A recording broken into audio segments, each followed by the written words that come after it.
নমস্কার, the Bong কিচেনে আপনাদেরকে স্বাগত। আজকে একটা চিকেনের রেসিপি নিয়ে এসেছি। এমন একটা রেসিপি যেটা খুব কম তেলে রান্না করা হয়েছে, আর তার সাথে আমি কিছু সবজি দিয়েছি যেটা শরীরের পক্ষে খুব ভালো। ওভারঅল বলতে গেলে একটা হেলদি চিকেন রেসিপি। আমি 1 কেজি চিকেন নিয়ে নিয়েছি। আমি এখানে ব্রয়লারের মুরগি নিয়ে নিয়েছি। অনেকেই আছেন যারা ব্রয়লারের মুরগি খেতে চান না, কিন্তু এইভাবে রান্না করে দেখবেন দেশি মুরগিকেও হার মানাবে। প্রথমেই আমি চিকেনটাকে ধুয়ে পরিষ্কার করে ম্যারিনেট করে নেব। ম্যারিনেশনের জন্য আমার লাগবে রসুন বাটা, আদা বাটা, পেঁয়াজ বাটা, ধনের গুঁড়ো, জিরের গুঁড়ো, শুকনো লঙ্কার গুঁড়ো, হলুদ গুঁড়ো আর লবণ। মশলাগুলোকে আমি ভালোভাবে চিকেনের সাথে মিশিয়ে নেব। এবার দিয়ে দেবো 2 তেজপাতা আর একটু কুচনো পেঁয়াজ। আমি এখানে একটা বড় মাপের পেঁয়াজ কুচিয়ে নিয়েছি। এছাড়া যে মশলাগুলো দিলাম সেগুলো ডেসক্রিপশন বক্সে তার সব পরিমাপ পেয়ে যাবেন। এবার একটা কড়াইতে আমি কিছুটা সাদা তেল নিয়ে নেব। আমি সম্পূর্ণ রান্নাটা সাদা তেলেই করব। প্রথমে আমি আলুগুলোকে ভেজে নেব। এক একটা আলু আমি 4 টুকরো করে নিয়েছি। ভালোভাবে আলুগুলোকে লাল লাল করে ভেজে নেব।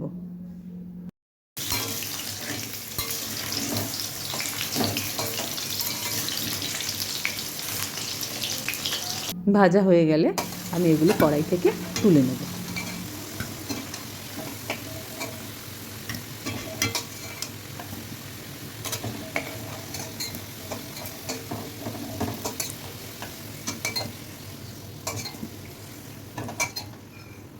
এবার আমি পেঁপেগুলোকে ভেজে নেব। আমি এখানে পেঁপে, আলু আর গাজর এই 3টে সবজি ব্যবহার করেছি। পেঁপেগুলো খুব বেশি ভাজবো না, হালকা করে ভাজবো। পেঁপে ভাজা হয়ে গেলে আমি সেগুলোও কড়াই থেকে তুলে নেব।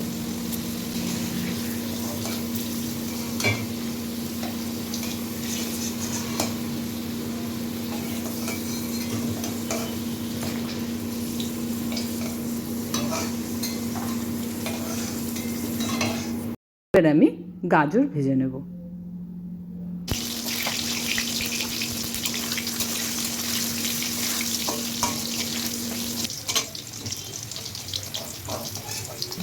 গাজর ভাজা হয়ে গেছে, আমি গাজরগুলোকেও তেল থেকে তুলে নেব। আমি কিন্তু এইটুকু তেলের মধ্যেই পুরো মাংসটা রান্না করব। আমি একটুও তেল মেশালাম না। এর মধ্যে আমি দিয়ে দেবো একটু গোটা জিরে। জিরেটা একটু ভাজা হলে আমি আগে থেকে ম্যারিনেট করা মাংসটা দিয়ে দেবো।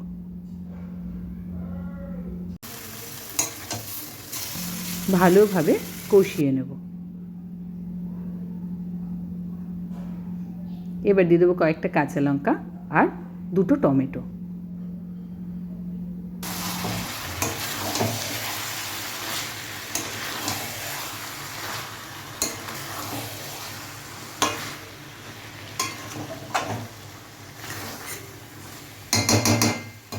একটু নেড়ে চেড়ে আমি একটা ঢাকনা দিয়ে 5 মিনিটের জন্য ঢেকে দেব।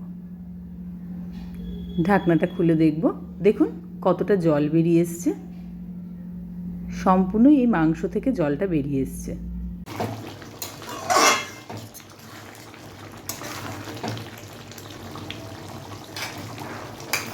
একটু নেড়ে চেড়ে আমি প্রথমে আলুগুলোকে দিয়ে দেবো।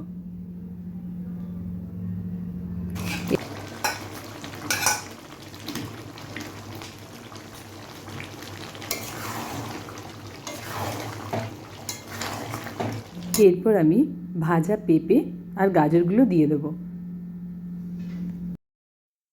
এবার মাংসের সাথে আমি ভালো করে সবজিগুলোকে কষিয়ে নেব। আপনারা ইচ্ছা করলে এর সাথে বিনস বা ক্যাপসিকামও দিতে পারেন। ভালোভাবে কষিয়ে নেব।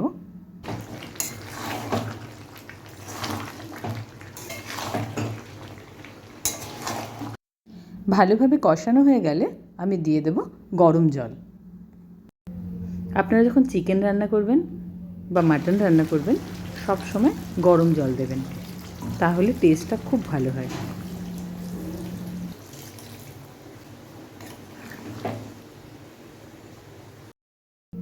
আবার একটু নেড়ে চেড়ে ঢেকে দেবো 10 মিনিটের জন্য।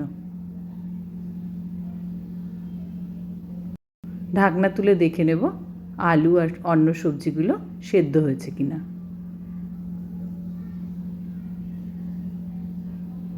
সেদ্ধ না হলে আমি আবারও গ্যাসটাকে লো ফ্লেমে করে আমি 5 মিনিটের জন্য ঢেকে দেব। 5 মিনিট হয়ে গেছে আর আমার পারফেক্টলি প্রত্যেকটা সবজি সেদ্ধ হয়ে গেছে, মাংসও খুব ভালো সেদ্ধ হয়েছে। আপনারা এটাকে ভাত বা রুটির সাথে পরিবেশন করবেন। এইরকম একটা হেলদি রেসিপি বাড়িতে যদি কোনো পেশেন্ট থাকে তাহলেও তার জন্য বানাতে পারেন। টেস্টও ভালো হবে এবং হেলদিও হবে। এইরকম নতুন নতুন রেসিপি পাবার জন্য আমার চ্যানেলটাকে অবশ্যই সাবস্ক্রাইব করে আমার পাশে থাকবেন। আপনারা এভাবে বাড়িতে বানিয়ে খেয়ে আমাকে কমেন্ট করে জানাবেন কেমন হলো।